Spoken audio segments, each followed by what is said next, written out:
এবং শিরক আর বেদাতের ব্যাপারে আমাদেরকে সুস্পষ্টভাবে সতর্ক করেছেন। আল্লাহুম্মা সাল্লি আলাইহি আল্লাহুম্মা বারিক আলাইহি।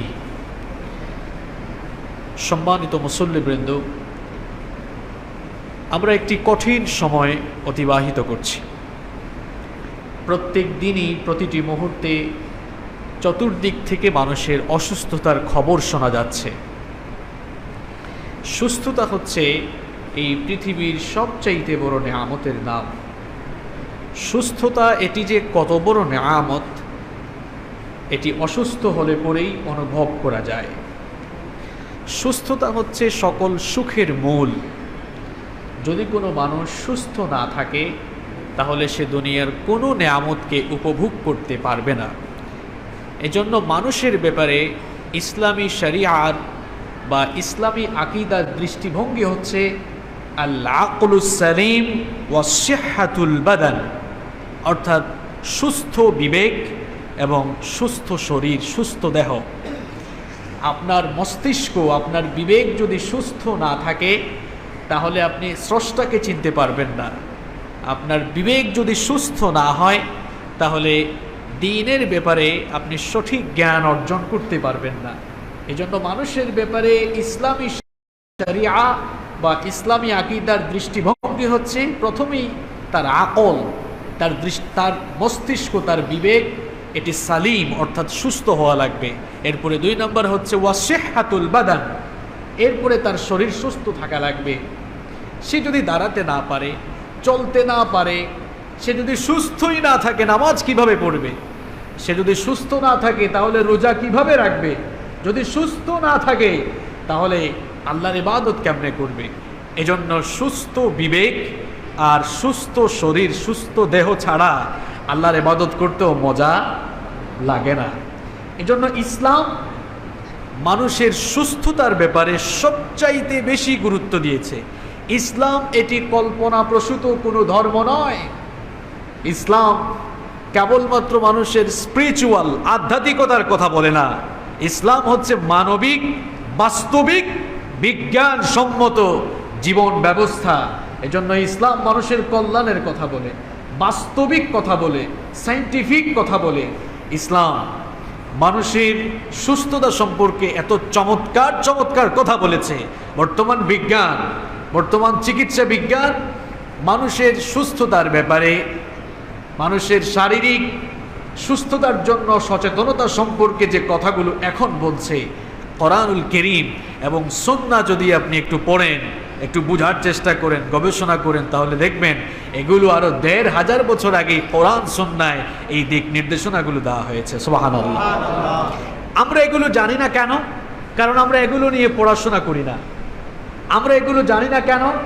আমরা এগুলো ঘাটাঘাটি করার, গবেষণা করার চেষ্টা করি না।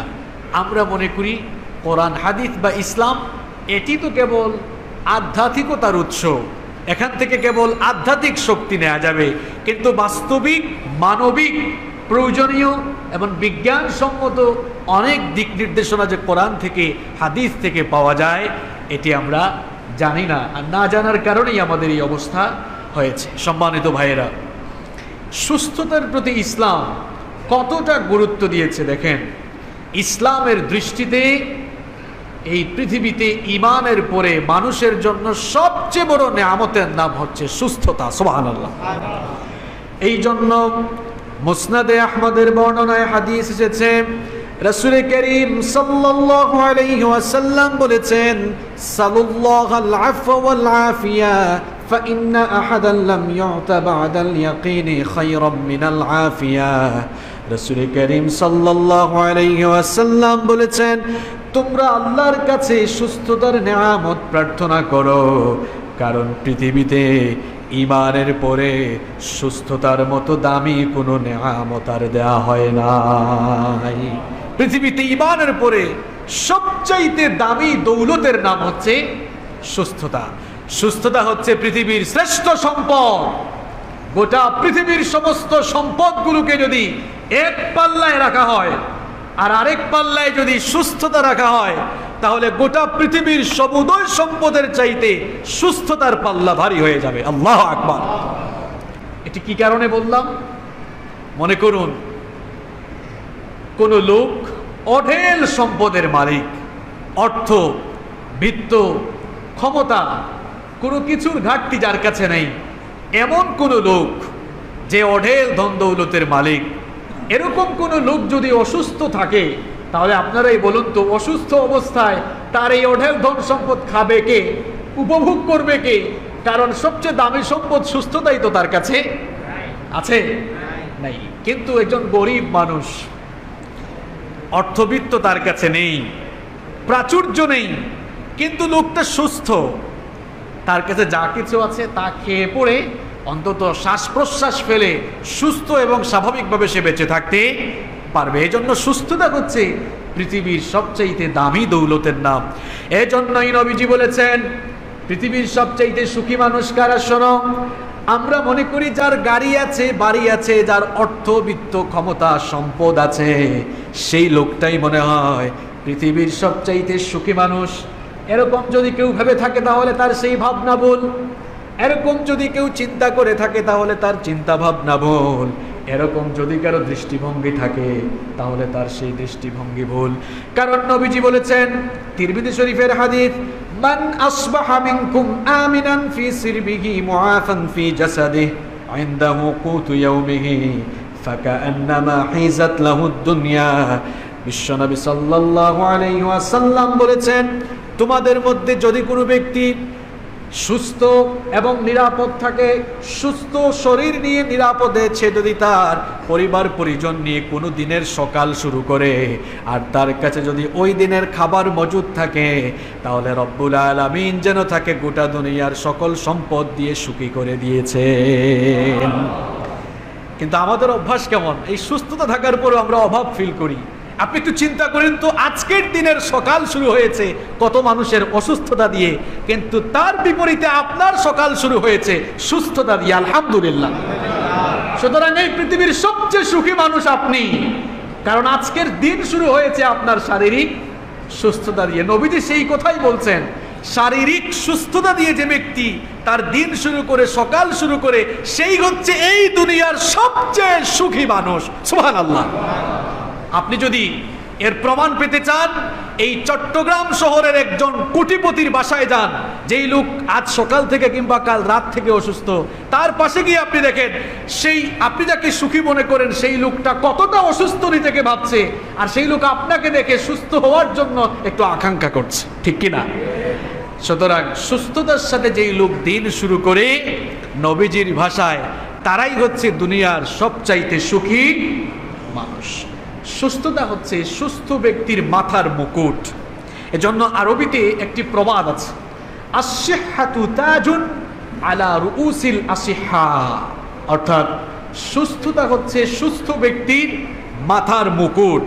খুব খেয়াল করে শুনুন, সুস্থতা হচ্ছে সুস্থ ব্যক্তির মাথার মুকুট। এখন আমাকে বলেন তো দেখি, মাথায় তো মুকুট পরিধান করলে মানুষ দেখে। আপনারা যারা এখানে এসেছেন, যারা সুস্থ মানুষ, এখন বলা হচ্ছে সুস্থতা মানুষের মাথার মুকুট, তো আপনাদের মাথার সেই মুকুটটা দেখা যায় না কেন? এটা আমি সুস্থ হিসাবে আরেকজন সুস্থ মানুষের সেই সুস্থতার মুকুট দেখতে পারবো না। লা ইয়ারাহা ইল্লাল মারদা, এটা কেবল অসুস্থ মানুষই দেখতে পাবে। সুস্থ অবস্থায় আপনি যদি কোনো অসুস্থ মানুষের কাছে যান, সেই অসুস্থ মানুষ আপনার মাথায় সুস্থতার মুকুট দেখবে, অর্থাৎ সে আপনার মতো সুস্থ মানুষকে দেখে সুস্থতাকে মিস করবে, সেও আপনার মতো সুস্থ হওয়ার আকাঙ্ক্ষা পোষণ করবে। এজন্য সুস্থতা হচ্ছে মানুষের মাথার মুকুট। সুস্থ মানুষরাই হচ্ছে পৃথিবীর সেরা ধনী, সুস্থ মানুষরাই হচ্ছে পৃথিবীর ধনী মানুষ। আপনাদের দৃষ্টিভঙ্গি কি? আপনাদের চিন্তা ভাবনা কি? আপনারা মনে করেন যার কাছে কোটি কোটি টাকা আছে, অঢেল সম্পদ আছে, ধন দৌলতের মালিক যিনি, তিনিই মনে হয় ধনবান, তিনিই মনে হয় সবচাইতে ধনী ব্যক্তি। আপনাদের এই চিন্তা ভাবনা ভুল, আপনাদের এই চিন্তা ভাবনা ভুল। একটু আগেই বলেছি, কোনো ধনবান মানুষের কাছে যদি সুস্থতা না থাকে, তার এই ধন দৌলত খাবে কে, উপভোগ করবে কে? কারণ উপভোগ করার জন্য তো তার শারীরিক সুস্থতা নেই। এজন্য আমরা যারা সুস্থ আছি, আল্লাহর শুকরিয়া জানানো উচিত, কারণ আল্লাহ তাআলা আমাদেরকে সবচাইতে ধনবান, সবচাইতে ভালো রেখেছেন। এটি বোঝাবার জন্য একটা চমৎকার ঘটনা আপনাদেরকে বলি। চমৎকার ঘটনা আপনাদেরকে বলি। ইউনুস বিন আবির নামক এক লোক, যিনি একজন মনীষী ছিলেন, যা রাজুলুন ইলা ইউনুস বিন আবির, একজন লোক ইউনুস বিন আবিরের কাছে আসলেন। আসার পরে ওই লোকটা ইয়াশকু দিকা হালি, সে তার সংকীর্ণ অবস্থার ব্যাপারে তাকে জানালো। লোকটা অভাবী ছিল, সে বলল, আমি তো অভাবী মানুষ, আমাকে একটু সাহায্য করেন। ফাকালা লাহু ইউনুস, ইউনুস বিন আবির তাকে বললেন, আয়াসুররুকা বিবাসরিকা হাদাল্লাযী তুবসিরু বিহি মিআতু আলফি দিরহাম। হে আল্লাহর বান্দা, তুমি তো বলছো তুমি অভাবী মানুষ, কিন্তু তোমার যে দুটি চক্ষু আছে যেগুলো দিয়ে তুমি দেখতে পাও, আমি যদি তোমাকে বলি আমি তোমাকে 1,00,000 দিরহাম দেব, 1,00,000 টাকা না, 1,00,000 দিরহাম, আমি যদি তোমাকে 1,00,000 দিরহাম দেই, তাহলে কি তুমি তোমার দুটি চোখ আমাকে দিয়ে দিবে? লোকটি বলল, না, আমি এটা করতে পারি না। তখন ইউনুস বিন আবির তাকে বললেন, ফাবিয়াদাইকা মিআতু আলফ, তাহলে তুমি এক কাজ করো, তোমার দুটি হাত আমাকে দিয়ে দাও, আর আমি তোমাকে 1,00,000 দিরহাম দিয়ে দিব। লোকটা তারপরেও বলল, না, আমি এতেও রাজি নই। ইউনুস বিন আবির তাকে বললেন, ওকে ফাইন, ফাবিরিজলাইক, তাহলে তোমার দুটো পা আমাকে দিয়ে দাও, আমি তোমাকে এর বিনিময়ে 1,00,000 দিরহাম দিব। লোকটা তখন বলল, না, এটা তো আমি আপনাকে দিতে পারবো না, এগুলো তো আমাকে আল্লাহর দেওয়া নেয়ামত, এগুলো আমার প্রতি আল্লাহ প্রদত্ত নেয়ামত, এগুলো তো আমি আপনাকে দিতে পারি না, এগুলো টাকা দিয়ে কখনো এগুলো মূল্যায়ন করা যাবে না। ইউনুস বিন আবির তখন বললেন, আরা ইনদাকা মিইনা উলুফিন ওয়া আনতা তাশকুল হাজা, আমি তো দেখতে পাচ্ছি তোমার কাছে লক্ষ লক্ষ হাজার হাজার কোটি টাকার সম্পদ তোমার শরীরে আছে, তাও তুমি তোমাকে অভাবী বলছো। তুমি তোমাকে অভাবী মনে করো না, কারণ তোমার কাছে লক্ষ লক্ষ হাজার হাজার কোটি টাকার নেয়ামত আছে, যা না চাইতে আল্লাহ তোমাকে দিয়েছেন। নিজেকে অভাবী মনে না করে নিজেকে দুনিয়ার সবচেয়ে সুখী এবং ধনী মানুষ মনে করো। সুবহানাল্লাহ। আসলেই তো আপনার যে চক্ষু আছে, যার চোখ নেই সে বুঝে চোখের কত দাম। অন্ধ মানুষ, সে সুন্দরী পৃথিবী দেখার জন্য তার হৃদয়টা সব সময় বেপরোয়া, সে আল্লাহর সৃষ্টি দেখতে চায়। আমরা সুন্দর কিছু দেখলে বলি এটা অনেক সুন্দর, কিন্তু কোনো অন্ধ মানুষ তার কাছে থাকলে বলে, আহারে, এরা দেখে বলতেছে ওই জিনিসটা সুন্দর, কিন্তু আমি তো দেখি না। আপনার হাত আছে, হাত দিয়ে খেতে পারেন, আপনার হাত দিয়ে অনেক কাজ আপনি করতে পারেন, কিন্তু যার দুটো হাত নেই সে বুঝে হাত না থাকা বেদনা।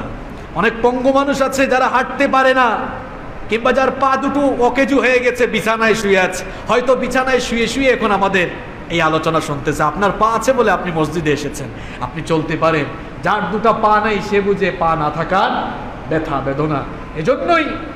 এজন্যই বলেছি যে যাকে আল্লাহ পাক শারীরিকভাবে সুস্থ রেখেছেন, নিজেকে কখনো অসহায় ভাববেন না, দুর্বল মনে করবেন না, কারণ যাকে আল্লাহ তাআলা শারীরিকভাবে সুস্থ রেখেছেন সে হচ্ছে দুনিয়ার সবচেয়ে সুখী মানুষ, সে ব্যক্তি হচ্ছে দুনিয়ার প্রকৃত ধনী মানুষ। সম্মানিত মুসল্লিবৃন্দ, আব্দুল মালিক বিন মারওয়ান তিনি একজন খলিফা ছিলেন।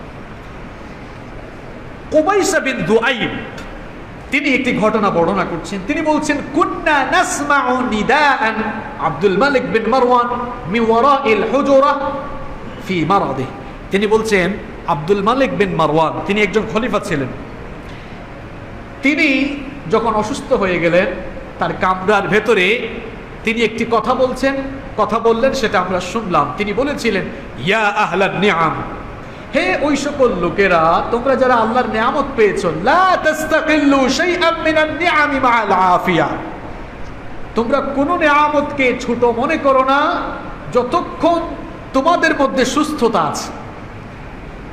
সুস্থতা ছাড়া অন্য কোনো নিয়ামতের কোনো ভ্যালু নাই। সুস্থতা থাকলে অন্য নিয়ামতগুলো উপভোগ করা যায়, এমনকি সুস্থতা না থাকলে ঠিকমতো আল্লাহর ইবাদত করা যায় না। সুস্থ না থাকলে নামাজ পড়া যায়, সুস্থ না থাকলে রোজা রাখা যায়। এজন্য যতক্ষণ সুস্থতা থাকবে ততক্ষণ অন্যান্য নিয়ামতের দাম আছে। যখন সুস্থতা নাই, গাড়ি বাড়ি ধন দৌলত দুনিয়ার সমস্ত নিয়ামতের আর কোনো দাম নেই। সম্মানিত মুসল্লিবৃন্দ, এই সুস্থতা হচ্ছে দুনিয়ার হাসানা, দুনিয়ার সবচেয়ে বড় কল্যাণ। আমরা দুনিয়া এবং আখেরাতের হাসানা কল্যাণ পাওয়ার জন্য সবসময় একটি দোয়া করি। এটা প্রায়ই আমরা এই দোয়াটি করে থাকি এবং আমার মনে হয় যে এই দোয়াটি আমাদের সবারই মুখস্থ আছে। রব্বানা আতিনা ফিদ দুনিয়া হাসানাতাও ওয়া ফিল আখিরাতি হাসানাতাও ওয়া কিনা আযাবান নার। এটার অর্থ কি? এটার অর্থ হচ্ছে, হে আমাদের রব, রব্বানা, হে আমাদের রব, আতিনা ফিদ দুনিয়া হাসানা, তুমি আমাদেরকে দুনিয়ার হাসানা দান করো, ওয়া ফিল আখিরাতি হাসানা, এবং আমাদেরকে আখিরাতের হাসানাও দান করো। কি বলেন, এই দোয়াটি আপনারা সবসময় করেন না? কিন্তু এখন যদি আমি আপনাদেরকে প্রশ্ন করি যে বলেন তো, সব সময় যে দোয়া করেন আল্লাহ দুনিয়ার হাসানা দেন, আখিরাতের হাসানা দেন, হোয়াট ইজ হাসানা? এই হাসানাটা কি? এই হাসানাটা কি? ইমাম আন-নাওয়ী রাহিমাহুল্লাহ তিনি এই আয়াতের তাফসীর করেছেন এভাবে, তিনি বলছেন, আযহারাল আকওয়ালি ফি তাফসীরিল হাসানা ফিদ দুনিয়া আন্নাহাল ইবাদাহ ওয়াল আফিয়া ওয়া ফিল আখিরাতি আল জান্নাতু ওয়াল মাগফিরা। তিনি এই হাসানা শব্দের ব্যাখ্যা করেছেন এভাবে, তিনি বলছেন দুনিয়ার হাসানা মানে হচ্ছে শারীরিক সুস্থতা এবং আল্লাহর ইবাদত, আর আখিরাতের হাসানা মানে হচ্ছে আল্লাহ তাআলার জান্নাত এবং আল্লাহর পক্ষ থেকে মাগফিরাত অর্থাৎ ক্ষমা। সুবহানাল্লাহ। দুনিয়া এবং আখিরাতের এই হাসানা আপনারা চান কি চান না? তাহলে দুনিয়ার হাসানা কি, আচ্ছা দুনিয়া বাদ দিয়ে কি আখিরাত পাওয়া যায়? কথা বলেন, দুনিয়া বাদ দিয়ে কি আখিরাত পাওয়া যায়? ইটস কোয়াইট ইম্পসিবল, এটা অসম্ভব, সম্ভবই না। দুনিয়াকে কাজে লাগিয়ে আখিরাত অর্জন করতে হবে। আর দুনিয়াকে কাজে লাগানোর জন্য আপনার কি লাগবে? দুনিয়ার হাসানা অর্জন করা লাগবে। আর দুনিয়ার হাসানা অর্জন করবেন কিভাবে? শারীরিকভাবে সুস্থ থেকে, এই সুস্থ শরীর নিয়ে আল্লাহর ইবাদত করে। দুনিয়ার এই হাসানাটাই হচ্ছে শারীরিক সুস্থতা এবং আল্লাহর ইবাদত। আল্লাহ তাআলা যেন আমাদেরকে এই হাসানা দান করেন, এজন্য দোয়া করতে হবে। পরেন আমার সাথে, রব্বানা আতিনা ফিদ দুনিয়া হাসানাতাও ওয়া ফিল আখিরাতি হাসানাতাও ওয়া কিনা আযাবান নার। হে আমাদের রব, আপনি আমাদেরকে দুনিয়া এবং আখিরাতের হাসানা দান করেন। বলেন আমিন। একটি হাদিস আমার মনে পড়ে গেল, একটি হাদিস আমার মনে পড়ে গেল। এই হাদিসটি মুসলিম শরীফে বর্ণিত হয়েছে। আনাস বিন মালিক রাদিয়াল্লাহু আনহু এই হাদিসটি বর্ণনা করেছেন। খুব চমৎকার একটা ঘটনা, শুনেন। আন্না রাসূলুল্লাহ সাল্লাল্লাহু আলাইহি ওয়াসাল্লাম আদা রাজুলান মিনাল মুসলিমিন। আনাস বিন মালিক রাদিয়াল্লাহু আনহু বলছেন, রাসূল করিম সাল্লাল্লাহু আলাইহি ওয়াসাল্লাম একবার এক অসুস্থ মুসলমান লোককে দেখার জন্য গেলেন। সেই লোকটা এতটাই অসুস্থ ছিল, কদ খাফাতা ফাসারা মিথলাল ফারখ, লোকটা অসুস্থ হয়ে তার দেহ এমনভাবে শুকিয়ে গিয়েছিল, জরাজীর্ণ কৃষকায় হয়ে গিয়েছিল, তাকে দেখতে মিথলাল ফারখ, মুরগির বাচ্চার মতো মনে হচ্ছিল। অর্থাৎ সে এতটাই শুকিয়ে গিয়েছিল। তাকে দেখে আল্লাহর নবী বললেন, হাল কুনতা তাদউ বিশাইইন আও তাসআলুহু ইয়া, তুমি কি আল্লাহর কাছে কোনো দোয়া করেছো? তুমি কি আল্লাহর কাছে কিছু চেয়েছো নাকি? সেই লোকটা তখন বলল, নাম, আমি আল্লাহর কাছে দোয়া করেছি। নবীজি তখন বললেন, তুমি আল্লাহর কাছে কি দোয়া করেছো? লোকটা তখন বলল, আমি আল্লাহর কাছে বলেছি, আল্লাহুম্মা মা কুনতা মুআকিবি বিহি ফিল আখিরাহ ফাআজ্জিলহু লি ফিদ দুনিয়া। আমি বলেছি, আল্লাহ, যদি আখিরাতে আমি কোনো শাস্তি পাওয়ার থাকে তাহলে আখিরাতে না নিয়ে তুমি আমাকে এখন আখিরাতে সেই শাস্তি না দিয়ে আমাকে দুনিয়াতেই সেই শাস্তি দিয়ে দাও, এরপরেও আখিরাতে আমাকে শাস্তি দিও না। নবীজি এই কথা শুনে বললেন, সুবহানাল্লাহ, লা তুতিকুহু আও লা তাস্তাতিউহু। তুমি এই কথা কেন বললে? কারণ তুমি তো তা সহ্য করতে পারবে না। আফালা কুলতা, তুমি কেন এভাবে আল্লাহর কাছে দোয়া করলে না? রব্বানা আতিনা ফিদ দুনিয়া হাসানা ওয়া ফিল আখিরাতি হাসানা ওয়া কিনা, তুমি কেন এই দোয়া করলে না? নবীজি তাকে শিখালেন, তুমি এই দোয়া করো, এই দোয়া করলে তুমি দুনিয়াতেও হাসানা পাবে, আখিরাতেও হাসানা পাবে। সুবহানাল্লাহ। নবীজি তার জন্য দোয়া করলেন, ফাদাআ লাহু ফাশাফাহু, নবীজি তার জন্য দোয়া করলেন, আল্লাহ তাআলাও তাকে সুস্থ করে দিলেন। সুবহানাল্লাহ। তাহলে দুনিয়া এবং আখিরাতে হাসানা পেতে হলে এই দোয়াটা সব সময় করতে হবে। আল্লাহ আমাদেরকে তৌফিক দান করুন। আমরা বলছিলাম যে ইসলাম মানুষের সুস্থতাকে কত গুরুত্ব দিয়েছে। দেখেন, এই সুস্থতার ব্যাপারে কিয়ামতের দিন জিজ্ঞাসা করা হবে। আপনি সুস্থ থাকাকালীন সময়কে যদি কাজে না লাগান তাহলে এই জন্য জবাব দিতে হবে কার কাছে? সূরাতুত তাকাসুর নামে একটি সূরা আছে, হয়তো আপনাদের অনেকের মুখস্থ, আলহাকুমুত তাকাসুর। এই সূরার শেষ আয়াতটা কি? সুম্মা লাতুসআলুন্না ইয়াওমাইযিন আনিন নাঈম। এর অর্থ কি? সেদিন তোমাদেরকে সমস্ত নিয়ামতের ব্যাপারে জিজ্ঞাসা করা। নবীজি বলছেন যে কিয়ামতের দিন তোমাদেরকে সুস্থতার ব্যাপারে জিজ্ঞেস করা হবে। আল্লাহ তাআলা বলবেন, বান্দারে তোমাকে যে আমি শারীরিক সুস্থতা দিয়েছিলাম, তোমার এই সুস্থ সময়গুলো তুমি কিভাবে কাটিয়েছো, প্রত্যেকটি মুহূর্তের হিসাব দিতে হবে কার কাছে? তিরমিজি শরীফের হাদিস, আল্লাহ তাআলা আপনাকে জিজ্ঞেস করবেন, আলাম নুসিহ্হা লাকা জিসমাক, আমি কি তোমাকে শারীরিক সুস্থতা দেইনি? আল্লাহ আপনাকে প্রশ্ন করবেন, ওয়া নুরওয়িকা মিনাল মাইল বারিদ, আমি কি তোমাকে তোমার পিপাসার সময় সুশীতল ঠান্ডা পানীয় দেইনি? আল্লাহ তাআলা আপনাকে জিজ্ঞেস করবেন, বান্দারে আমি কি তোমাকে সুস্থ শরীর দেইনি?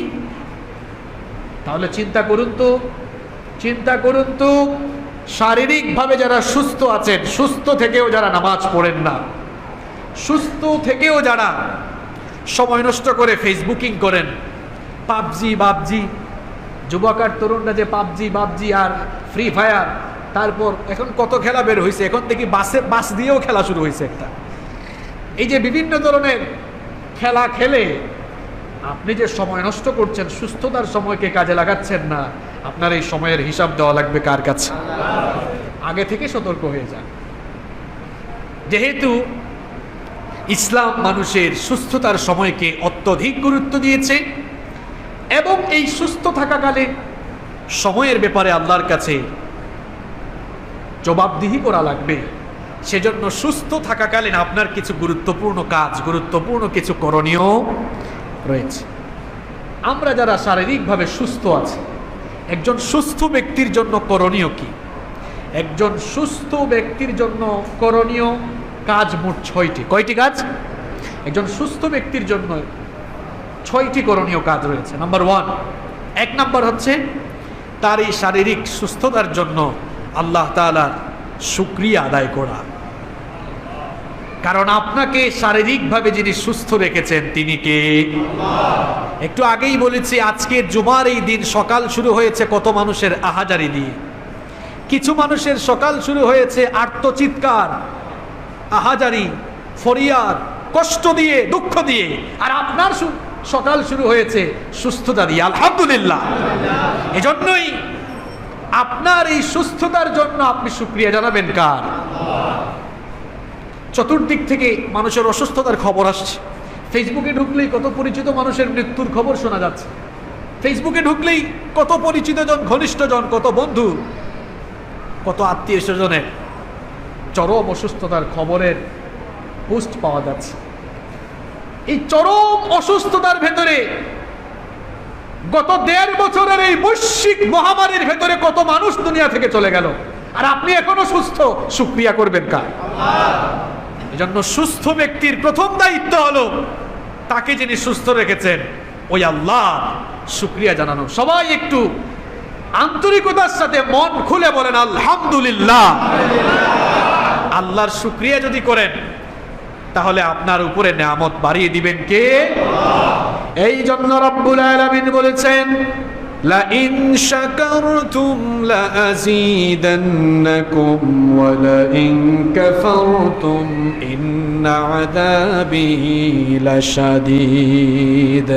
আল্লাহ তাআলা বলছেন, আমি যে তোমাদেরকে নিয়ামত দিয়েছি, সেই নিয়ামতগুলো উপভোগ করার পরে, নিয়ামত পাওয়ার পরে যদি আমার নিয়ামতের উপরে শুকরগুজার হয়ে আমার প্রশংসা করো, তাহলে তোমাদের উপরে নিয়ামত আমি আরো বাড়িয়ে দেব।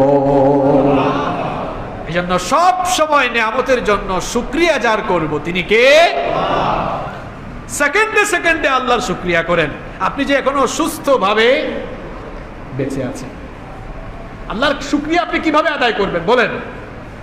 মাঝে মাঝে চক্ষু বন্ধ করে চিন্তা করলে শুধু চোখ দিয়ে পানি পড়ে কিভাবে আপনি আল্লাহর শুকরিয়া আদায় করবেন? এই কোভিড-19 করোনা ভাইরাসে আক্রান্ত হয়ে কত মানুষ গিয়ে দেখেন আইসিইউতে, হসপিটালের বেডে অক্সিজেনের সিলিন্ডার পাওয়ার জন্য অস্থির হয়ে উঠেছে, আর প্রত্যেক দিন 550 লিটার অক্সিজেন আপনি ফ্রিতে গ্রহণ করেন, আল্লাহর কাছে কোনো বিনিময় দেওয়া লাগে না। আলহামদুলিল্লাহ। কিভাবে আল্লাহর শুকরিয়া আদায় করবেন? একজন সুস্থ মানুষ প্রত্যেক দিন 500 লিটার অক্সিজেন গ্রহণ করে, কোনোদিন ওকে আল্লাহকে বিনিময় দেওয়া লাগছে? কথা বলে। আল্লাহর শুকরিয়া কিভাবে জানাবেন যে আল্লাহ পাক আমাদেরকে সুস্থতার সাথে বাঁচিয়ে রেখেছেন, তার জন্য আমরা আবারও শুকরিয়া করছি আলহামদুলিল্লাহ। তাহলে সুস্থ ব্যক্তির প্রথম দায়িত্ব হলো সে তার এই শারীরিক সুস্থতার জন্য প্রশংসা করবে কার? নাম্বার 2 নাম্বার হচ্ছে আপনি যে সুস্থ আছেন এই সুস্থতার গুরুত্ব আপনাকে অনুধাবন করতে হবে, সুস্থতার গুরুত্ব আপনাকে বুঝতে হবে।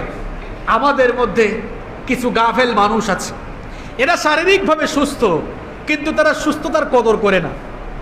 এজন্য নবীজি বলেছেন বুখারী শরীফের হাদিস, নি'মাতানি মাগবুনুন ফীহিমা কাসীরুম মিনান নাস। দুটি নিয়ামতের ব্যাপারে মানুষ সবসময় উদাসীন থাকে, গাফেল থাকে। নাম্বার 1, 1 নাম্বার হচ্ছে আস-সিহহা, সুস্থতা। 2 নাম্বার হচ্ছে ওয়াল ফারাগ, অবসর। এই দুটি সময়কে মানুষ কদর করে না, মূল্যায়ন করে না। যখন এগুলো চলে যায় তখন এগুলোর দাম তারা বুঝতে পারে। সুস্থ থাকাকালীন সুস্থতার কদর বুঝে না, অসুস্থ হলে সুস্থতার কদর তখন বুঝে।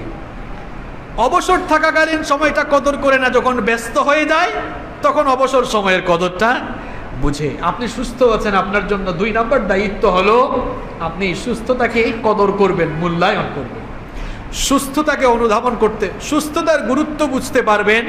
মাঝে মাঝে হাসপাতালে গেলে, মাঝে মাঝে হাসপাতালে ভিজিট করলে সুস্থতার গুরুত্ব বুঝতে পারবেন।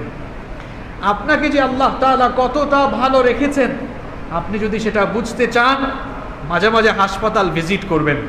হাসপাতালে গিয়ে দেখবেন সেখানে ডানে বামে সামনে পিছনে বহু মানুষ একটু আরামের জন্য, একটু ভালো থাকার জন্য কত আর্তনাদ করছে, কত আহাজারি করছে। আপনি যখন হাসপাতালে ভিজিট করবেন তখন এই অসুস্থ মানুষগুলোর দিকে তাকালে, এদের অবস্থা লক্ষ্য করলে আপনি যে সুস্থ আছেন এই সুস্থতার কদর, এই সুস্থতার মূল্যায়ন আপনি ভালোভাবে করতে পারবেন। তাহলে সুস্থ থাকাকালীন সময়টার কদর করতে হবে, এটাকে কাজে লাগাতে হবে। সুস্থ থাকাকালীন 3 নাম্বার করণীয় হচ্ছে সুস্থতার নিয়ামত যিনি দিয়েছেন সেই মহান রবের আনুগত্য করে সুস্থ থাকাকালীন সময়টার কদর করতে হবে, ইবাদত করে এটাকে কাজে লাগাতে হবে। আপনার এই শারীরিক সুস্থতা কে দিয়েছে? আরো আসতে বলেন না, কে দিয়েছে? আল্লাহর নামটা মুখ থেকে বের হয় না আপনাদের। যিনি শারীরিকভাবে সুস্থ রেখেছেন তিনি কে? রব্বুল আলামিন কোরআনুল কারীমের 16 নম্বর সূরা সূরাতুন নাহলের 53 নম্বর আয়াতে বলছেন, ওয়ামা বিকুম মিন নি'মাতিন ফামিনাল্লাহি সুম্মা ইযা মাসসাকুমুদ দুররু ফাইলাইহি তাজআরুন। আল্লাহ তাআলা বলছেন তোমাদের উপরে যত নিয়ামত আছে, তোমাদের কাছে যত নিয়ামত এসেছে সব আল্লাহর পক্ষ থেকে এসেছে। আর যখন তোমাদের উপরে কোনো দুঃখ দুর্দশা আপতিত হয় তখন তোমরা কেবল আল্লাহর কাছে ফরিয়াদ করো। আল্লাহ তাআলা বলছেন তোমাদের উপরে যত নিয়ামত এসেছে, সবাই আন্তরিকতার সাথে বলেন তো, সব নিয়ামত কার কাছ থেকে এসেছে? এই যে নি'মাতুন, এই শব্দের ব্যাখ্যায় ইমাম কুরতুবী রাহিমাহুল্লাহ তার তাফসীরে কুরতুবীর ভেতরে এই নিয়ামতের ব্যাখ্যায় তিনি নিয়ামতের 3টি অর্থ দিয়েছেন। তিনি বলেছেন এই নিয়ামত মানে হচ্ছে সিহহাতুল জিসম, শারীরিক সুস্থতা। 2 নম্বর অর্থ তিনি দিয়েছেন ওয়াসাআতির রিজক, রিজকের প্রশস্ততা। আর 3 নম্বর অর্থ দিয়েছেন ওয়া ওয়ালাদুন ফামিনাল্লাহ, আল্লাহর পক্ষ থেকে সন্তানাদি। এই 3টি জিনিস দিয়েই নিয়ামত পরিপূর্ণতা পায়। সুবহানাল্লাহ। তার মধ্যে একটি নিয়ামত হচ্ছে শারীরিক সুস্থতা। এই যে আমাদের শারীরিক সুস্থতা যিনি দিয়েছেন সেই মহান রবের ইবাদত করে, তার গোলামি করে এই সুস্থ থাকাকালীন সময়টার কদর করা লাগবে, কাজে লাগানো লাগবে। আপনি এখন সুস্থ আছেন, এখন নামাজে আসেন না। যখন হসপিটালের বেডে ঘোরাঘুরি করবেন, যখন অসুস্থ হয়ে আর বিছানা থেকে উঠতে পারবেন না, তখন মসজিদে আসতে মন চাইবে, কিন্তু তখন মসজিদের দরজা আপনার জন্য বন্ধ হয়ে যাবে, তখন আপনি আসতে পারবেন না। আপনি সুস্থ, এখন আপনি নামাজে আসেন না, কিন্তু আপনি যখন অসুস্থ হয়ে যাবেন তখন নামাজে আসতে মন চাইবে, কিন্তু তখন আর আসার কোনো সুযোগ থাকবে। আপনি সুস্থ, আপনার সামর্থ্য ছিল, আপনি হজ করেন নাই, কিন্তু গত 1.5 বছর ধরে এখন হারামাইন শরীফাইনের দরজা বন্ধ হয়ে এজন্য সুস্থ থাকাকালীন সময়, সচ্ছল থাকাকালীন সময়টার কদর করা। আরে আমার যুবক আর তরুণ ভাইয়েরা, নামাজে আসতেছেন না আপনারা? শুধু যুবক আর তরুণ ভাইয়েরা নয়, অনেক বুড়া মানুষও নামাজে আসতেছেন। এই যে আপনারা নামাজে আসতেছেন না, চতুর্দিকে মানুষ অসুস্থ হয়ে আইসিইউতে গড়াগড়ি করতেছে, দেখেও কি আপনার একটু নামাজে আসতে মন চায় না? এই মানুষগুলো এখন নামাজে আসতে চায়, কিন্তু তারা আর আসতে পারবে না। আপনি সুস্থ আছেন, সুযোগ আছে, কেন এই সুযোগকে কাজে লাগাচ্ছেন না? আল্লাহ আমাদেরকে হেদায়েত দাও। সুস্থ থাকাকালীন সময়টার কদর করা লাগবে। এটি হচ্ছে সুস্থ থাকাকালীন 3 নম্বর দায়িত্ব। নাম্বার 4, 4 নম্বর হচ্ছে আপনি যখন সুস্থ থাকবেন তখন পরিষ্কার পরিচ্ছন্ন এবং সচেতন জীবনযাপন করবেন। কেন? ওই যে ইংরেজিতে একটি কথা বলা হয়, প্রিভেনশন ইজ বেটার দেন কিউর, অর্থাৎ রোগ নিরাময়ের চাইতে রোগ প্রতিরোধ করাই উত্তম। অসুস্থ হওয়ার চাইতে সুস্থ থাকাকালীন যেন অসুস্থ হওয়া না লাগে, এজন্য পদক্ষেপ নেওয়াটাই উত্তম। মানুষ অসুস্থ হয় কখন? যখন সে অসতর্ক, অসচেতন, অপরিচ্ছন্ন, নোংরা জীবনযাপন করে। যখন অসচেতন হয়ে জীবনযাপন শুরু করে দেয়, তখনই তার বিভিন্ন রোগবালাই দেখা দেয়। এজন্য একজন মুমিন কখনো অসচেতন হয়ে জীবনযাপন করে তার নিজের জীবনকে ধ্বংসের মুখে ঠেলে দিতে পারে না। কারণ আল্লাহ তাআলা সূরাতুল বাকারা এর 195 নম্বর আয়াতে বলেছেন, ওয়ালা তুলকু বিআইদিকুম ইলা তাহলুকা, খবরদার, সাবধান, নিজেরাই নিজেদেরকে ধ্বংসের দিকে ঠেলে দিও না। আলোচনার শুরুতেই বলেছিলাম, ইসলাম এটি মানবিক, বাস্তবিক এবং বিজ্ঞানসম্মত জীবন ব্যবস্থা। আপনি অসচেতন হয়ে অসতর্ক জীবনযাপন করে অসুস্থ হয়ে যাবেন, এটা ঠিক নয়। বরং আল্লাহ তাআলা বলছেন, নিজেরাই নিজেদেরকে ধ্বংসের দিকে ঠেলে দিও না। এজন্য আপনাকে সুস্থ থাকার জন্য যা করা দরকার তাই করতে হবে। পরিষ্কার পরিচ্ছন্ন জীবনযাপন করতে হবে। পরিষ্কার পরিচ্ছন্নতাকে তো ইসলাম এতই গুরুত্ব দিয়েছে, এই পরিষ্কার পরিচ্ছন্নতাকে ঈমানের একটি অংশ বলে ইসলাম ঘোষণা দিয়েছে। আল্লাহু আকবার। যে ইসলাম এত পরিষ্কার পরিচ্ছন্নতার কথা বলছে, সেই ইসলাম গ্রহণকারী লোকেরাই দেখা যাচ্ছে অপরিষ্কার, অপরিচ্ছন্ন। এটা কি একজন মুমিনের জীবনাচারের সাথে শোভা পায়? তাহলে আমাদের উচিত পরিষ্কার পরিচ্ছন্ন জীবনযাপন করা, পরিমিত খাদ্য খাওয়া। কিছু মানুষ আছে খাবার খেতে বসলে রাক্ষসের মতো খায়, না খাইলে যেমন মানুষ মারা যায়, মাঝে মাঝে খাইলেও মানুষ মারা যায়। অতিরিক্ত খাওয়া যাবে না। এই খাবার দাবারেও নবীজির সুন্নাহ মেইনটেইন করেন, পেট বড় হবে না। কিছু মানুষের বুকের চেয়ে পেট বড় হয়ে গিয়েছে, এরকম আছে না নাই? পৃথিবীর কোন পয়গাম্বার, কোন নবী রাসূলের পেট বড় ছিল? আপনার এই ভুঁড়ি এত বেড়ে গেল কেন? আপনার পেটগুলো বস্তার মতো বের হয়ে গেল কেন? কারণ আপনার খাবার দাবার ঠিক নাই। আপনি নবীজির সুন্নাহ ফলো করে খাবার দাবার খান। আপনি 3 ভাগের 1 ভাগ খাবার খান, পাকস্থলীর 3 ভাগের 1 ভাগ খাবার দিয়ে পরিপূর্ণ করেন, আরেক ভাগ পানীয় পান করেন, আর 1 ভাগ খালি রেখে দেন। আমি চ্যালেঞ্জ করে বললাম, আপনার ভুঁড়ি, আপনার পেট কখনো বাড়বে? আপনি তো খাবার খেতে বসলে খাইতে খাইতে একদম গলা পর্যন্ত খেয়ে টাল হয়ে শুয়ে পড়ে, এরকম আছে না নাই? তো খাবার দাবারে নবীজির সুন্নাহ মেইনটেইন করেন। এরপরে শরীর চর্চা করেন, হাঁটাহাঁটি করেন, পরিমাণ মতো ঘুমান। এখন তো আর ঘুমায় না, সারা রাত জেগে জেগে ফেসবুকিং করে। এই জন্য যুবক অবস্থায় গাল টাল ভেঙে অবস্থা খারাপ, বিচি উঠতে উঠতে তার মুখের অবস্থা শেষ। তুমি যুবক মানুষ, তোমার চেহারার এমন অবস্থা কেন? কারণ তুমি ঠিক মতো ঘুমাও না। বিয়ের পরে দেখা যাচ্ছে এদের সংসারে সমস্যা হচ্ছে, দাম্পত্য জীবনে সমস্যা হবেই তো, কারণ তার সব যৌবন বিয়ের আগেই সে বিসর্জন দিয়ে ফেলেছে। এই জন্যই অসুবিধা, এই জন্যই সমাজে অশ্লীলতা বাড়ছে, পরকীয়া বাড়ছে, দাম্পত্য কলহ বাড়ছে। এগুলো কেন হচ্ছে? এগুলো আমরাই তৈরি করছি। আল্লাহ আমাদেরকে হেফাজত করুন। নিয়মিত বিশ্রাম নেওয়া, আলো বাতাস গ্রহণ করা, চলাফেরা, বিয়ে শাদী, পরিষ্কার পরিচ্ছন্নতা, পরিমিত খাদ্য পানীয় গ্রহণ, এগুলোর উপরেই সুস্থতা নির্ভর করে। এজন্য আপনি সুস্থ থাকাকালীন এই সকল রুটিন ফলো করতে হবে, যেন আপনি অসুস্থ হয়ে না যান। এখন ডক্টর জাহাঙ্গীর কবিরের কথা মানুষ খুব মনোযোগ দিয়ে শুনে। আরে মানুষের জন্য দুঃখ লাগে, অবশ্যই ডক্টর জাহাঙ্গীর কবির মানুষের উপকারের জন্য অনেক কাজ করছেন, অনেক ভালো ভালো কথা বলছেন, কিন্তু ডক্টর জাহাঙ্গীর কবির যে ডায়েটের কথা বলেন, খাবার দাবার গ্রহণের কথা বলেন, আপনি তো জানলে অবাক হয়ে যাবেন। এই সকল পদ্ধতি, এই সব জীবনাচার সব আমার নবীর সুন্নাহ থেকে কপি করা হয়েছে। আল্লাহু আকবার। এখন নবীজির সেই সুন্নাহ সম্মত জীবনাচার, জীবন পদ্ধতি সম্পর্কে আপনি জানেন না। আমাদের মধ্যে অনেক আলেমরাও সেগুলো খুঁজে বের করে মানুষের সামনে তুলে ধরছেন না।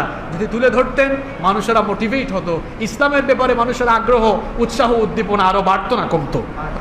এই জন্য নবীজির সুন্নাহ সম্মত জীবনাচারে যদি আমরা অভ্যস্ত হয়ে যাই, তাহলে আমরা সুস্থ এবং নিরোগ দেহ লাভ করতে পারবো ইনশাআল্লাহ। আমি বলছিলাম যে সুস্থ ব্যক্তির 6টি করণীয় রয়েছে, এর মধ্যে 4টা বললাম। নাম্বার 5 নাম্বার হচ্ছে সবসময় পুষ্টিকর খাবার খেতে হবে। নবী করিম সাল্লাল্লাহু আলাইহি ওয়াসাল্লাম পুষ্টিকর খাবার খেতে পছন্দ করতেন। যে সকল খাবার খেলে শরীরে আমিষ, প্রোটিন, শর্করা, আয়রন ইত্যাদি তৈরি হয়, এই সকল খাবার দাবারগুলো খেতে হবে।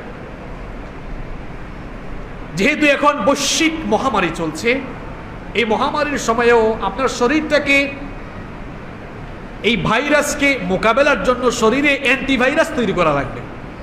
আর এগুলো শুধু ঔষধ দিয়ে তৈরি হয় না, শুধু ভ্যাকসিন দিয়ে তৈরি হয় না, এগুলো রোগ প্রতিরোধকারী খাবার গ্রহণ করে শরীরকে অ্যান্টিভাইরাস শরীরের ভেতরে তৈরি করতে হবে।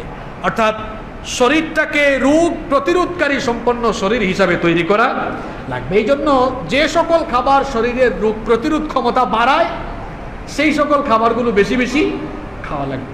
যেমন আপনারা যারা রং চা খান, দুধ চা খান, এখন তো এইটা বর্তমান বিজ্ঞানীরাও বলছেন যে এই করোনা মহামারীতে বিভিন্ন ধরনের মশলা দিয়ে চা তৈরি করে সেই চা খেলে এটা রোগ প্রতিরোধ ক্ষমতা কি করে বাড়ায়। তো দিনে অন্তত 2-1 বার আপনি বিভিন্ন ধরনের মশলা, অর্থাৎ এই যে আদা, লেবু, তারপর লবঙ্গ, তারপরে দারচিনি, আর কি আছে, এলাচ, এই সকল মশলা যা যা আছে সব মিক্স করে দৈনিক 1-2 বার একটু চা খান না, তাহলে মানুষ চতুর্দিকে অসুস্থ হচ্ছে। আপনার উপরে ফয়সালা থাকলে আপনিও অসুস্থ হবেন, কিন্তু আপনাকে তো প্রতিরোধমূলক ব্যবস্থা নেওয়া লাগবে। ইসলাম সেই কথাই বলছে যে আপনি প্রতিরোধমূলক ব্যবস্থা নেন। তাছাড়া আপনি যে সকল খাবারগুলো বেশি রোগ প্রতিরোধ ক্ষমতাকারী, অর্থাৎ রোগ প্রতিরোধ এর ক্ষেত্রে যেই সকল খাবার দাবারগুলো বেশি ভূমিকা রাখে, সেগুলো আপনি খেতে পারেন। বিশেষ করে আমি 4টা খাবার, নিয়মিত খাবার, 4টি খাদ্য নিয়মিত খাওয়ার জন্য আমি আপনাদেরকে পরামর্শ দিব। এই 4টি খাদ্য মানুষের শরীরে রোগ প্রতিরোধ ক্ষমতা বাড়ায়, এটা আজকের বর্তমান বিজ্ঞানও প্রমাণ করেছে। 1 নাম্বার হচ্ছে আল হাব্বাতুস সাউদা, অর্থাৎ কালো জিরা। কালো জিরার ব্যাপারে তো বুখারী শরীফে হাদিস রয়েছে, আল্লাহর নবী বলেছেন ইন্না ফিল হাব্বাতিস সাউদাই শিফাউম মিন কুল্লি দাইন ইল্লা সাম। এই কালো জিরার ভেতরে, নবীজি বলেছেন, কালো জিরার ভেতরে মৃত্যু ছাড়া সকল রোগের প্রতিষেধক রয়েছে। সুবহানাল্লাহ। তাহলে প্রত্যেকদিন আপনি কিছু কালো জিরা খেতে পারেন, কালো জিরার তেলও খেতে পারেন। আজকের যুগের বিজ্ঞানীরাও বলছেন যে এই কালো জিরা, এটি মানুষের শরীরের রোগ প্রতিরোধ ক্ষমতা আরো বাড়িয়ে দেয়। কোন সকল মানুষেরা বেশি রোগাক্রান্ত হয়, বেশি অসুস্থ হয়? যাদের শরীরে রোগ প্রতিরোধ ক্ষমতা কম, তারাই বেশি বেশি অসুস্থ হয়। অসুস্থ আপনি যে কোনো সময় হয়ে যেতে পারেন আল্লাহর ফয়সালা থাকলে, কিন্তু আপনাকে তো প্রতিরোধের জন্য ব্যবস্থাও নেওয়া লাগবে। প্রত্যেকদিন কালো জিরা খেতে পারেন, আপনাদের ডাইনিং টেবিলে এগুলো আপনারা রেখে দিতে পারেন। এই 4টি খাবার নিয়মিত খেতে পারেন। 1 নাম্বার কালো জিরা। এরপরে 2 নাম্বার হচ্ছে খেজুর, আত্মামা, খেজুর। আজকের বিজ্ঞানীরাও বলছেন যে খেজুর হচ্ছে পুষ্টিতে ভরপুর সমৃদ্ধ একটি খাবার। এর মধ্যে রয়েছে প্রচুর পরিমাণে ভিটামিন, আঁশ, calcium, iron, phosphorus, potassium, magnesium এবং জিঙ্ক। খেজুর একজন সুস্থ মানুষের শরীরে আয়রনের চাহিদার প্রায় 11 ভাগ পূরণ করে। আল্লাহু আকবার। এটা কত শক্তিশালী একটি খাবার, জন্য প্রতিদিন আপনি খেজুর খেতে পারেন। প্রতিদিন আপনি চাইলে খেজুর খেতে পারেন। বিজ্ঞানীরা বলছেন যে কোনো মানুষ যদি প্রত্যেক দিন অন্তত 2টা খেজুর, মাত্র 2টা খেজুর খায়, বিজ্ঞান বলছে প্রত্যেক দিন যদি, চিকিৎসা বিজ্ঞানীরা বলছেন প্রত্যেক দিন যদি মানুষ অন্তত 2টা খেজুরও খায়, তাহলে অনেক রোগ আছে এগুলা তার কাছেও ঘেঁষতে পারবে না। আল্লাহু আকবার। আমার নবীজিও বলেছেন, একটি হাদিস এসেছে, এই হাদিসটি বর্ণিত হয়েছে মুসলিম শরীফে এবং বুখারী শরীফে। নবীজি বলছেন যেই ব্যক্তি সকাল শুরু করে 7টি আজওয়া খেজুর খেয়ে ওই দিন জাদুটোনা বিষ কিংবা ক্ষতিকারক বিষয় থেকে আল্লাহ তাকে হেফাজত করবেন। সুবহানাল্লাহ। নবীজির ব্রেকফাস্টের প্রধান মেনু ছিল এই খেজুর।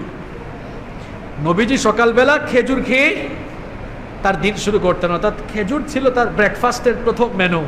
ওই যে একটু আগেই বলেছিলাম, নবীজির খাদ্যাভ্যাস, নবীজির জীবনাচার কেউ যদি ফলো করে তাহলে সে এক চমৎকার জীবন লাভ করতে পারবে ইনশাআল্লাহ। তাহলে প্রত্যেক দিন আপনি খেজুর খেতে পারেন। নাম্বার 3 নাম্বার হচ্ছে আল্লাবান, দুধ খেতে পারেন। প্রত্যেক দিন আপনি দুধ খেতে পারেন, কারণ দুধ হচ্ছে রোগ প্রতিরোধকারী একটি গুরুত্বপূর্ণ খাবার, পানীয়। এটি দুটারই চাহিদা পূরণ করে, এবং দুধ হচ্ছে পৃথিবীর একমাত্র খাবার বা পানীয়, এর মধ্যে খাদ্য এবং পানীয় দুটারই সব উপাদান দেওয়া হয়েছে। সুবহানাল্লাহ। যেন সুযোগ থাকলে প্রত্যেকদিন গাভীর দুধ আপনি খেতে পারেন। নাম্বার 4 নম্বর হচ্ছে মধু, মধু খেতে পারেন। মধুর নামে তো আল্লাহ তাআলা কোরআনে একটি সূরাও দিয়েছেন, কোরআনুল কারীমের 16 নম্বর সূরা। সূরাটির নাম কি? সূরাতুন নাহাল। মধুর নামে কোরআনে একটা সূরা আছে, মুখস্থ করেন। সূরার নাম কি? সূরা নাহাল। নাহাল মানে মধু। ওই সূরায় আল্লাহ তাআলা মধুর ব্যাপারে বলছেন, ফিহি শিফাউল লিন্নাস, এর মধ্যে মানুষের জন্য শিফা রয়েছে। সুবহানাল্লাহ। এটি কি কোনো ডাক্তারের কথা? এটি কার কথা? আল্লাহ। এজন্য এই 4টি খাবার, আবারও বলছি, কালোজিরা, খেজুর, মধু, দুধ, এগুলো খেতে পারেন। তাহলে আপনার শরীরের রোগ প্রতিরোধ ক্ষমতা বাড়বে ইনশাআল্লাহ। তাহলে সুস্থ মানুষের 5 নম্বর করণীয় হচ্ছে সবসময় পুষ্টিকর খাবার গ্রহণ করা। নাম্বার 6 এবং সর্বশেষ করণীয় হচ্ছে সুস্থ থাকার জন্য সবসময় আল্লাহ তাআলার কাছে দোয়া করা।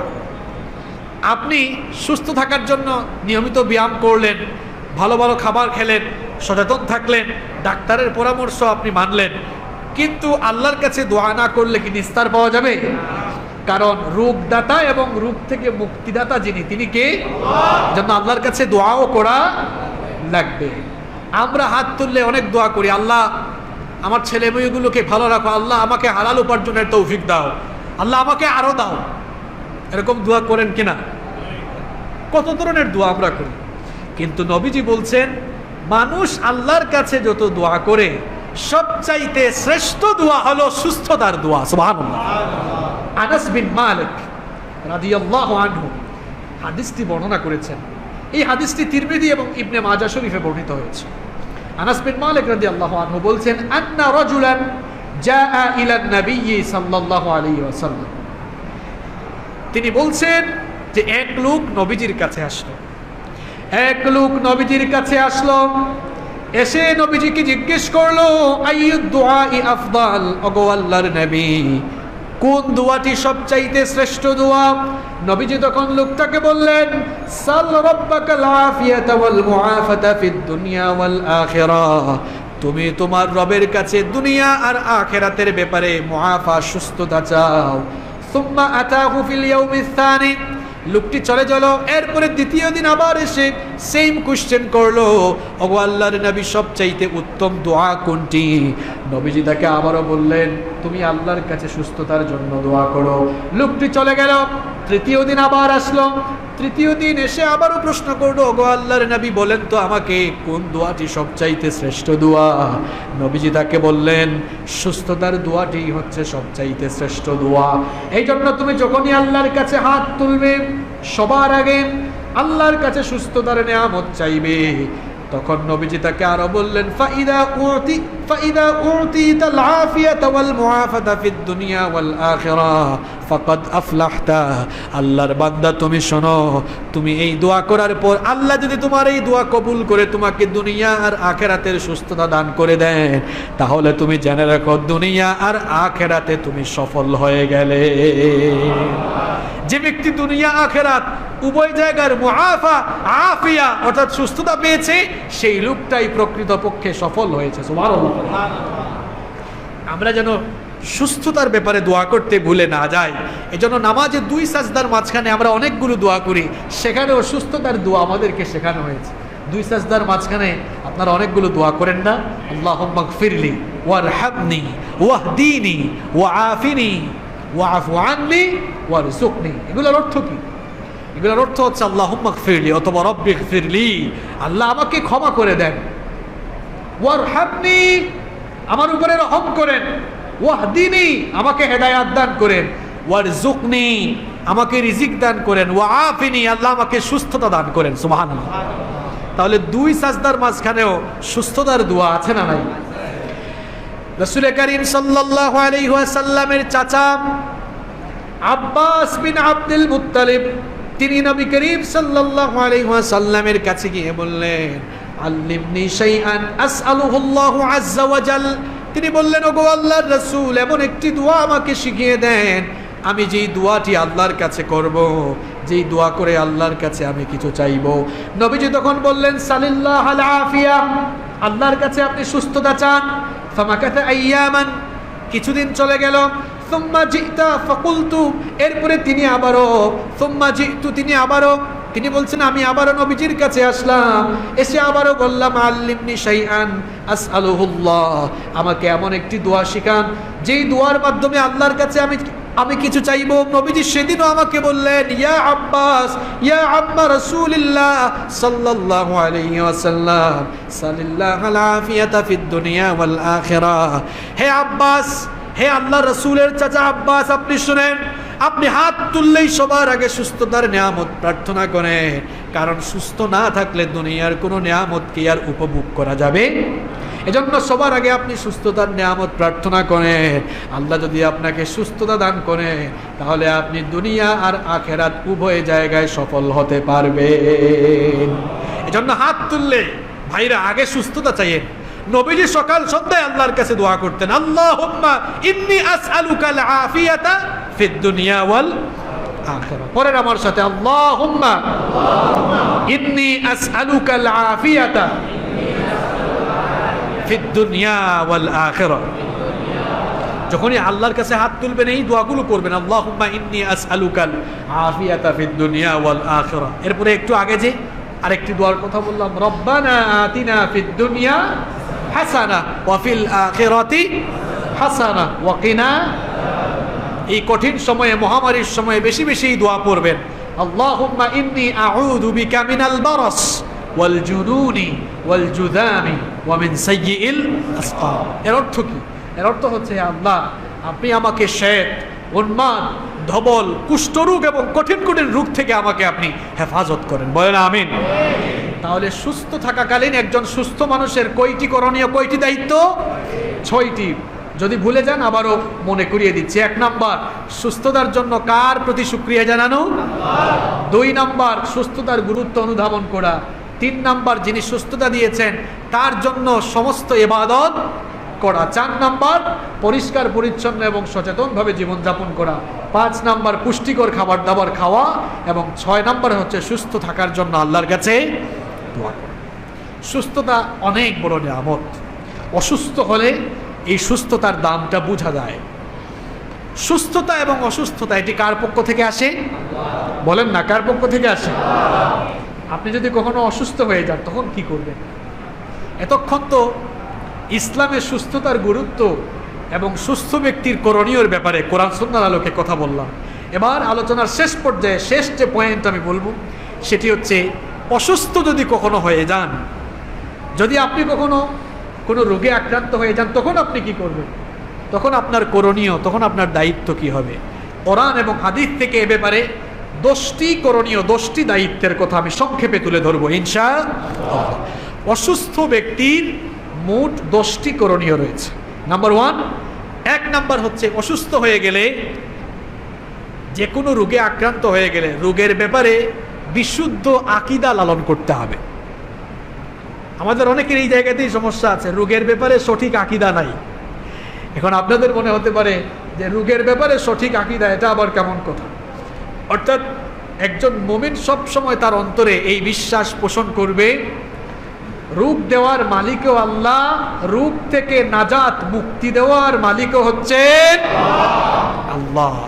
আল্লাহর হুকুম ছাড়া কোনো ঔষধ, কোনো ডাক্তার কাউকে ভালো করতে পারবে না।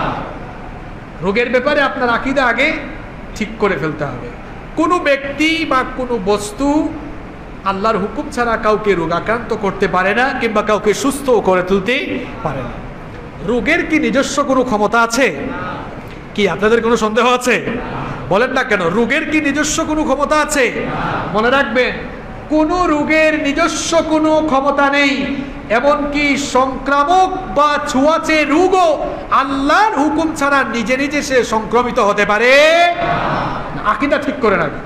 আবু হুরায়রা রাদিয়াল্লাহু আনহু থেকে হাদিস বর্ণিত হয়েছে, নবী করিম সাল্লাল্লাহু আলাইহি ওয়াসাল্লাম বলছেন, লা আদওয়া ওয়ালা সাফারা ওয়ালা হামা। নবীজি বলছেন যে ছোঁয়াচে রোগ বা সংক্রমণ রোগ বলতে ইসলামে কিছু নেই। এই কথা শুনে এক লোক বলল যে, ইয়া রাসূলুল্লাহ, আপনি যে বললেন ছোঁয়াচে রোগ বলতে কোনো রোগ নাই, তাহলে আমাকে বলেন তো, ফামা বালুল ইবিল তাকুনু ফির রামলি কাআন্নাহা যিবা। ওই উটগুলোর অবস্থা কি হবে যেগুলো একটি বালুকাময় প্রান্তরে অবস্থান করে, যে উটগুলো হরিণের মতোই সুস্থ সবল অবস্থায় থাকে, কিন্তু ফায়াজিউল বাঈরুল আজরাবু ফায়াদখুলু ফিহা ফায়ুজরিবুহা কুল্লাহা। যদি সেই সুস্থ উটপালের ভেতরে কোনো সংক্রমিত রোগে আক্রান্ত হওয়া উট প্রবেশ করে, তাহলে তো এই ছোঁয়াচে রোগ দ্বারা বাকি উটগুলো আক্রান্ত হয়ে যেতে পারে। তাহলে এ ব্যাপারে আপনি কি বলবেন? নবীজি তখন বললেন, আচ্ছা তুমি আমাকে বলো তো দেখি, ফামান আদাল আউয়াল, যেই উটটি ছোঁয়াচে রোগ নিয়ে উটপালের ভেতরে ঢুকলো, তোমার যুক্তি অনুযায়ী মানলাম যে এই ছোঁয়াচে রোগ সবার মধ্যে ছড়িয়ে যেতে পারে। এখন আমাকে বলো তো দেখি, এই ছোঁয়াচে রোগে প্রথম যেই উটটি আক্রান্ত হয়েছিল সে কার কাছ থেকে আক্রান্ত হয়েছিল? সে কার কাছ থেকে আক্রান্ত হয়েছিল? নবীজি তখন তাকে বুঝাতে চাইলেন যে কোনো রোগ, কোনো ছোঁয়াচে রোগ ছোঁয়াচে হয়েই কোনো জায়গায় আক্রমণ করতে পারবে না যদি আল্লাহ তার ভিতরে সেই ক্ষমতা না দেন। এটি যে কোনো ছোঁয়াচে রোগের ব্যাপারে একই ধরনের কথা, একই ধরনের আকীদা। এই করোনা ভাইরাসের ব্যাপারেও করোনার নিজস্ব শক্তি আছে, আমরা এটা বিশ্বাস করি না। তবে করোনার ভেতরে যদি আল্লাহ সংক্রমিত হওয়ার শক্তি দিয়ে দেন, এই করোনা সংক্রমণ ছড়াবে, এতে কোনো সন্দেহ। এটি হবে সংক্রমিত রোগের ব্যাপারে মুসলমানদের সঠিক এবং স্বচ্ছ আকীদা। সংক্রমিত রোগ সংক্রমিত হতে পারবে তখন যদি আল্লাহ তার ভেতরে সেই শক্তি দান করেন। এজন্য আল্লাহর নবীও বলেছেন যে কোনো রোগের ভেতরে যদি আল্লাহ সংক্রমিত হওয়ার শক্তি দেন, তাহলে ফির মিনাল মাজজুম কামা তাফিরু মিনাল আসাদ, সেই সংক্রমিত রোগ থেকে এমনভাবে তোমরা পালাও, নিজেদেরকে বাঁচাও যেভাবে সিংহ থেকে মানুষ নিজেকে বাঁচায়। অর্থাৎ যদি কোনো রোগের ভেতরে সংক্রমিত হওয়ার শক্তি আল্লাহ দেন, ওই রোগ থেকে নিজেকে প্রতিরোধের জন্য, বাঁচানোর জন্য সর্বাত্মক প্রচেষ্টা তোমরা করো। তাহলে অসুস্থ হয়ে গেলে প্রথম দায়িত্ব হবে রোগের ব্যাপারে আগে আপনাকে বিশুদ্ধ আকীদা ধারণ করতে হবে। নাম্বার 2, 2 নম্বর হচ্ছে অসুস্থ হয়ে গেলে এই অসুস্থতাকে তাকদীরের অংশ মনে করতে হবে। অনেক মানুষ আছে অসুস্থ হয়ে যাওয়ার পরে সে বলে, আহারে আল্লাহ শুধু আমারই পাইলো, আর কাউরে বুঝি পাইলো না। এমন কথা বলা যাবে? এমন কথা বলা যাবে না। বরং এই অসুস্থতাকে আপনার তাকদীরের একটি অংশ মনে করতে, কারণ রব্বুল আলামিন কোরআনুল কারীমের 9 নম্বর সূরা সূরাতুত তাওবা এর 51 নম্বর আয়াতে বলেছেন, কুল লা ইউসিবানা ইল্লা মা কাতাবাল্লাহু লানা হুয়া মাওলানা ওয়া আলাল্লাহি ফালইয়াতাওয়াক্কালিল মুমিনুন। আল্লাহ তাআলা বলছেন, হে নবী আপনি বলে দেন, আল্লাহ আমাদের ভাগ্যে যা লিখে রেখেছেন তা ব্যতীত আর কোনো কিছু আমাদেরকে স্পর্শ করতে পারবে না। তিনি হচ্ছেন আমাদের অভিভাবক, আর সেই আল্লাহর উপরেই মুমিনদের ভরসা করা উচিত। এজন্য অসুস্থ হয়ে গেলে কখনো আবুল তাবুল কথা বলা যাবে না, ভাবতে হবে এটি আপনার তাকদীরের একটি অংশ। মনে রাখবেন, শয়তান আপনার দুশমন। এই শয়তান আপনাকে প্ররোচনা দিয়ে তাকদীরের উপরে অবিশ্বাস, কিভাবে তাকদীরের উপরে আপনাকে কাফের কুফরি করানো যায় সেই চেষ্টা করবে। যেমন আমরা অনেক সময় অসুস্থ হয়ে গেলে শয়তানের প্ররোচনায় বলি, আরে আমি যদি এইটা না করতাম তাহলে মনে হয় অসুস্থ হতাম। এই যে যদি শব্দ, সেটা শয়তানের প্রতারণা, এটা শয়তানের একটা চক্রান্ত। অনেক মানুষ দেখবেন অসুস্থ হয়ে বলে, আরে যদি আমি এই জায়গায় না যেতাম তাহলে আমার এটা হইতো না, যদি আমি অমুকের কাছে না যেতাম তাহলে এটা হতো না, আমি যদি এই কাজ করতাম তাহলে মনে হয় আমাকে এটা আক্রান্ত করতো।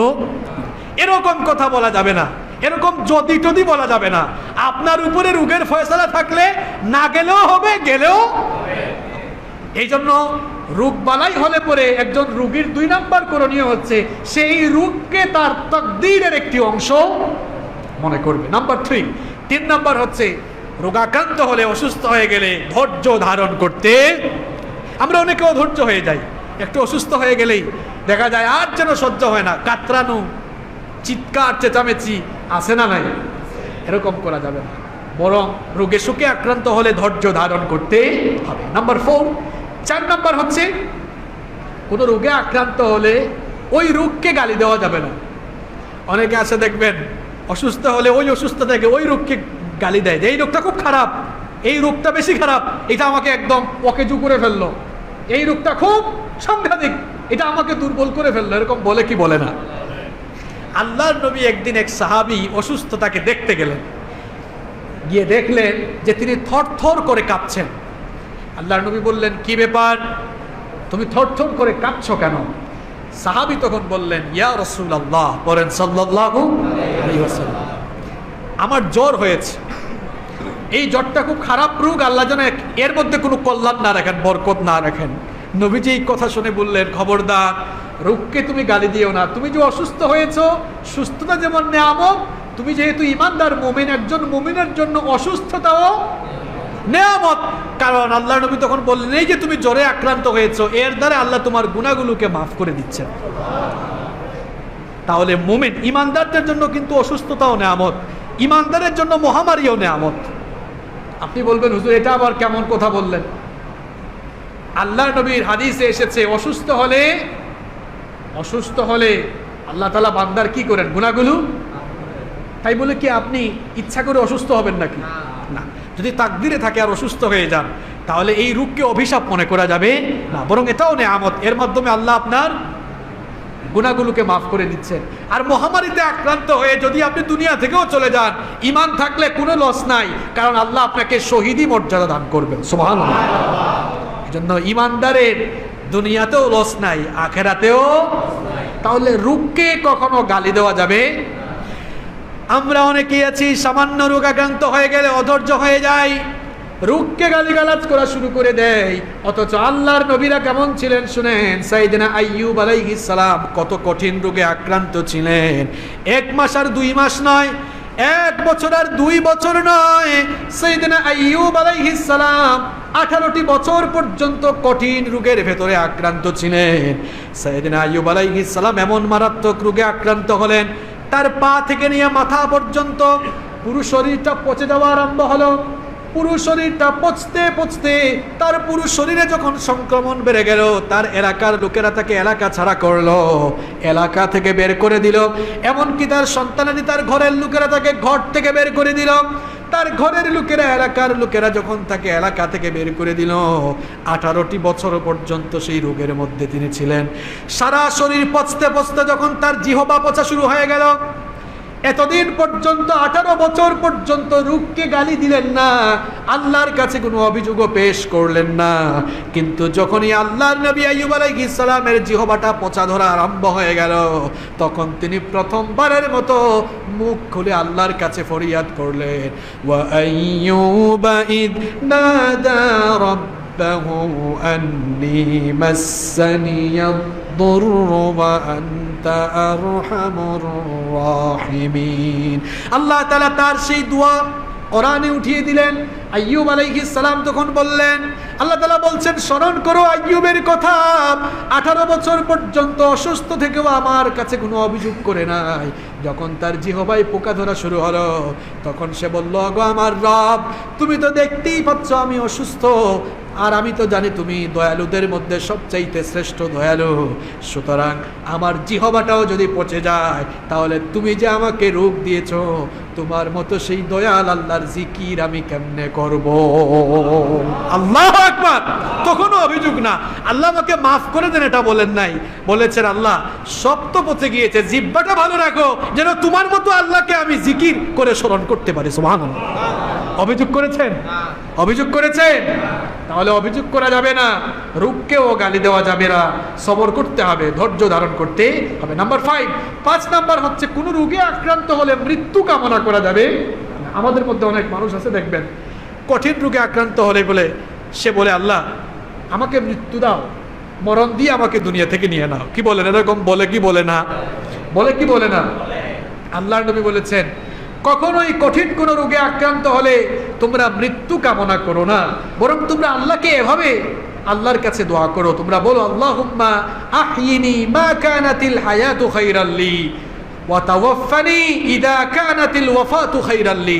আল্লাহর কাছে এভাবে দোয়া করো, আল্লাহ যতদিন আমার জীবন আমার জন্য কল্যাণকর হয় ততদিন আমাকে বাঁচিয়ে রাখো, আর আমার যদি মৃত্যু আমার জন্য কল্যাণকর হয় তাহলে তুমি আমাকে মৃত্যু দিও।